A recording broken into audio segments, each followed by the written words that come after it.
غیر محسوس طور پہ سیکولرزم کو سپورٹ کر رہے ہوتے ہیں. جیسے آپ بھی گئے تھے انجینئر صاحب کے پاس اور آپ نے ان کو سمجھانے کی بھی کوشش کی, لیکن میرے خیال میں وہ نہیں سمجھے یا وہ آپ کی بات کو قبول کرنے پر تیار پھر بھی نہیں ہوئے.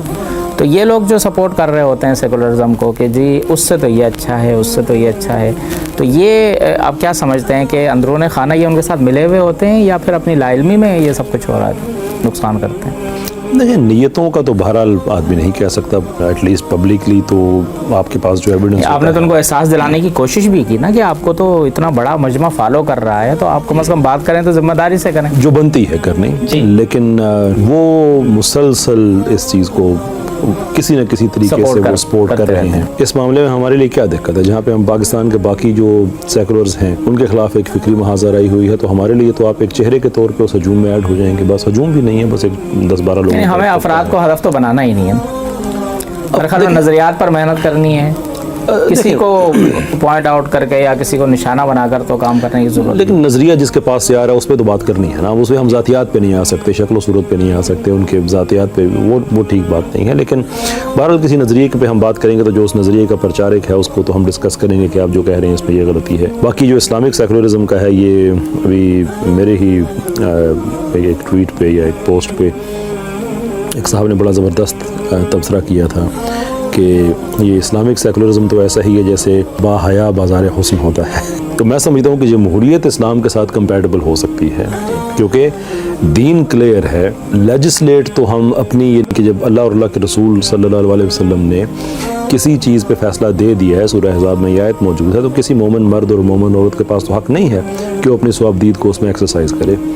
لیکن جو اوپر حکمران بیٹھا ہوا ہے, کیا واقعی وہ شریعت کے مطابق ملک کا نسق چلا رہا ہے, نظام چلا رہا ہے, یہ بھر لوگوں کے پاس ایک رائے ہونی چاہیے. ایون میں بھی سعودی عرب جیسے ملک میں جہاں پہ یہ بڑے کنٹروورشل ٹاپکس ہیں, ہم مسجد نبوی میں بیٹھے ڈسکس کر رہے تھے, وہاں پہ کچھ علماء ہیں جو کہ ایک ڈیموکریٹک خلافت کی بات کر رہے تھے کہ 10-15 سال کے لیے خلیفہ آ جائے, بعد میں لوگ دیکھیں کہ واقعی اسلام کے مطابق ملک چلا رہا ہے یا نہیں چلا رہا.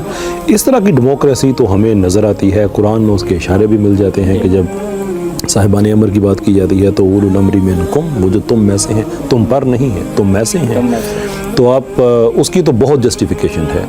اسلام میں لبرل ڈیموکریسی نہیں ہے جہاں پہ ہر چیز کا اختیار انسان کے پاس ہے. اسلام میں اس حد تک ڈیموکریسی کی بہت گنجائش بنتی ہے, اور میرے خیال میں وہ آج کل کے زمانے میں بہتر بھی ہے کہ جو طے کر دیے گئے ہیں اصول اس کو کوئی بھی نہیں چھیڑ سکتا, لیکن ان اصولوں کو کون بہتر طریقے سے عملی جامہ امپلیمنٹ کے لیے کوئی نہ کوئی شخص ہونا چاہیے جو اس کو نافذ لیکن اسلامک سیکولرزم تو قطعی طور پہ اس کی گنجائش نہیں ہے کہ وہ نظریے کا بنیاد ہی اس چیز پہ ہے کہ مذہب کا ریاست کے معاملات سے لینا دینا نہیں ہے. جبکہ اللہ کے رسول صلی اللہ علیہ وسلم کو اللہ خود ایک ایسی دعا سکھا رہے ہیں ہجرت سے کچھ پہلے, ایک سلطنت سلطان حکومت مجھے دے جس سے میں یہ نظام قائم کر سکوں. شاید کا مفہوم یہ ہے کہ آپ جب سیکولرزم کی بات کریں گے تو بنیادی طور پہ وہ جو دین میں پورے کا پورا داخل ہو جانے والا معاملہ ہے وہ نہیں ہو سکے گا. آپ اسلامی زندگی کو ایکسپیرینس نہیں کر پائیں گے. ذاتی زندگی میں آپ کو نماز سے کوئی نہیں روکے گا, لیکن اگر آپ سودی بینکاری سے جان نہیں چھڑا سکتے, میڈیا آپ کا سیکولر ہوا ہے, وہ حلال حرام کی تمیز کے بغیر جو کچھ مرضی کرے, وہ سیکولرزم میں تو سارا ہوگا جتنا مرضی اس کو آپ اسلامک ٹچ دے دیں. تو یہ اصل میں اسلامی زندگی اسی وقت ہی انسان گزار سکتا ہے جب ایک اسلام کا خالصتاً اسلام کا نظام ہو. اور میں نے انجینئر صاحب سے یہ کہا بھی تھا کہ بھئی جو مشورہ آپ دے رہے ہیں نا, یہ مشورہ تو اللہ کے رسول صلی اللہ علیہ وسلم کو کفار مکہ نے دیا تھا کہ 1 سال آپ کا ایک ہمارا دیکھتے ہیں, تو اللہ نے کہا لکم دینکم ولی دین, سائڈ پہ حق باطل میں مکس نہیں ہوگا. ملک بنایا ہے ہم نے, وہ ہزاروں لوگوں کی جانیں گئی ہیں, عورتوں کی بچیوں کی عزتیں ان کے خاندان کے سامنے لوٹی گئی ہیں, گلے کٹے ہیں اسلامک سیکولرزم کے لیے, کس چیز کے لیے؟ تو یہ ان کو سمجھ نہیں آتی ہے میرے خیال میں. صاحب کو میں نے بہت عرصہ ان کا دفاع کیا, بہت عرصہ کہ وہ مثالیں دے رہے ہوتے ہیں کہ جی سیکولر ممالک میں امن ہے اور انصاف ہے, عدل ہے, یہ ہے وہ ہے. کبھی میرے ساتھ بیٹھے میں ان کو بتاؤں, تقریباً 43 سال میری عمر ہے, اور 23 سال جو میری عمر کے 50% کا زیادہ بنتا ہے میں نے مغرب میں گزاری ہے. اور میں مغرب میں رئیس زیادہ نہیں ہوں جی. میں نے صفائیاں کی ہیں, میں نے ٹیکسیاں چلائی ہیں, میں نے مزدوریاں کی ہیں. وہاں کے لوکل لوگوں کے ساتھ اٹھ بیٹھ کے, میں کوئی مغرب کی بیٹھک سے اٹھ کے نہیں آ گیا, ان کے ڈیپر لیول پہ جو لائف سٹائل ہے وہ اندر سے دیکھ کے آیا ہوں. کبھی بیٹھے میرے ساتھ, میں آپ کو بتاتا ہوں کہ وہاں پہ اعداد و شمار کیا ہیں. ادارتی سطح پہ وہاں پہ ضرور آپ کو مل جائے گا عدل و انصاف، ادارتی سطح پہ ہے. ہم کہتے ہیں یہاں پہ بھی ہونا چاہیے. ان سے حکمت کے طور پہ بھی چیزیں سیکھنے میں کوئی مسئلہ نہیں ہے، لیکن آپ کے اندر گھر کی جو چیز پڑی ہوئی ہے تو آپ اس کو بائی پاس کر کے کہیں اور، جبکہ آپ کو اس کو ثابت کرنے کے لیے بھی اپنے گھر کی چیز اٹھانی پڑے گی.